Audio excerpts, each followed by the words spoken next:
Et bienvenue au petit point G. Et surtout, bonne année!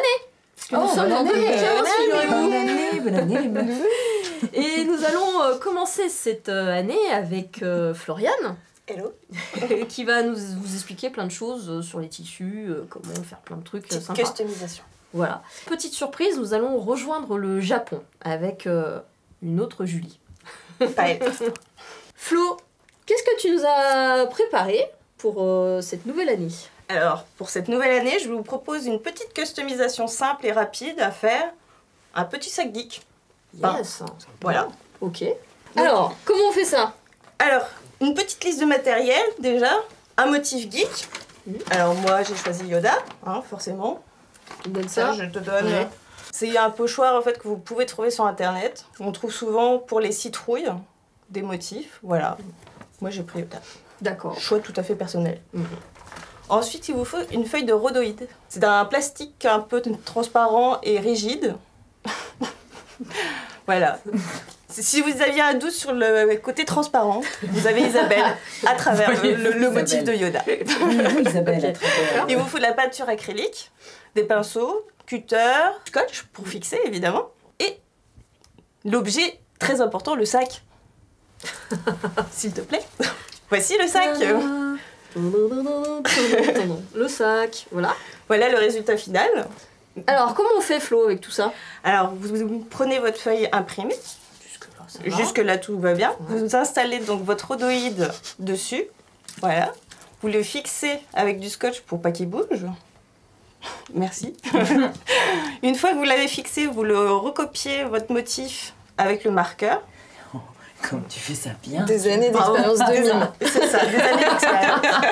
Une fois que le motif est recopié, vous le retirez de votre impression pour pouvoir le découper au cutter. Tu l'as bien découpé, bravo. T'as vu, hein? Il va pas résister. Une fois que vous l'avez découpé proprement et délicatement, vous l'apposez sur votre support. Ok, comme ça. Et comme Voilà. ça. Ok. Tu le poses. Ouais. Donc, j'ai choisi au milieu.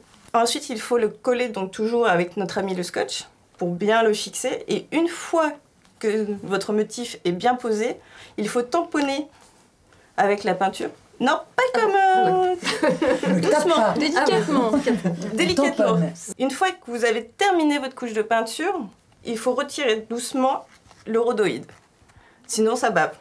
Et une fois que ça, c'est terminé, vous laissez assécher 1 à 2 heures à l'air libre. Si vous êtes feignant, un coup de sèche-cheveux, 5 minutes. Tu peux Vous souffler, appelez mais Isabelle. Elle viendra chez vous, soufflez dessus. Peut-être un petit peu de temps, mais... en soufflant, c'est plus long. D'accord. Allez, une demi-heure D'accord. à vider. Et voilà, c'est fait. Voilà, et c'est terminé. Et vous avez un beau sac. Waouh. Et ça résiste à l'eau et tout ça. Ça résiste à l'eau. C'est nickel. Vous pouvez le laver sans problème. D'ailleurs, si on fait une tache sur les vêtements, il faut nettoyer tout de suite. Ouais. Si que c'est ça sec, résiste. c'est mort. D'accord, ok. Eh ben, merci beaucoup, Flo, parce que du coup, maintenant, nos amis, ils peuvent réaliser des sacs, des t-shirts, enfin, toutes sortes de tissus avec des motifs geeks de leurs personnages préférés. C'est ça. Donc, merci beaucoup. Il n'y a pas de quoi.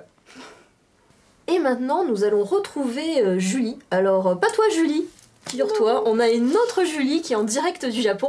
Et donc, nous allons retrouver tout de suite au centre Pokémon. Julie, est-ce que tu nous entends? Oui, moi je vous entends, je vous vois même. Hello Julie, comment tu vas? Ça va, je suis à Tokyo donc tout va bien. Alors moi je vais vous parler du centre Pokémon qui est ouvert dans le quartier d'Ikebukuro à Tokyo le 12 décembre, mais avant tout je vais vous faire un petit récapitulatif sur Pokémon. Pokémon c'est donc une saga qui a vu le jour en 1996, créée par le développeur japonais Satoshi Tajiri. Dans un premier temps, on a eu les jeux Pokémon rouge et vert au Japon, rouge et bleu chez nous. Donc la première génération comptait 151 Pokémon. Aujourd'hui, on a 6 générations et 719 Pokémon. On a aussi plusieurs rééditions des jeux précédents, et notamment une qui est sortie là en novembre, et qui est la réédition de la 3e génération, donc Pokémon Saphir et Ruby. En même temps que la sortie, on a également assisté au déménagement du centre Pokémon du quartier d'Anamatsucho au quartier d'Ikebukuro. Donc c'est un centre Pokémon qui est plus grand. L'ancien était déjà assez impressionnant, mais là c'est carrément la folie. Donc je vous ai fait un petit reportage, quelques images pour vous montrer ce que vous pouvez y trouver. J'ai aucune idée si vous allez entendre ma voix. En gros, Pokémon, c'est déjà une sacrée grosse industrie en France, mais ici, ça donne. Voilà. Je vous emmène faire un tour avec moi. Comme vous pouvez le voir, on trouve de tout. Ça passe du street à la chaussette, au sac à dos, en passant par la papeterie, les jeux de cartes, les peluches, beaucoup de peluches. Donc là, le centre est ouvert depuis 2 jours, c'est encore la folie. On a du mal à retrouver ces petits. Donc là, je vous montre, on a carrément le couvre boîte à mouchoirs. Voilà, c'est bien con, mais c'est bien mignon. Beaucoup de gens ont tendance à penser que Pokémon c'est pour les enfants, mais pas du tout, et au Japon encore moins.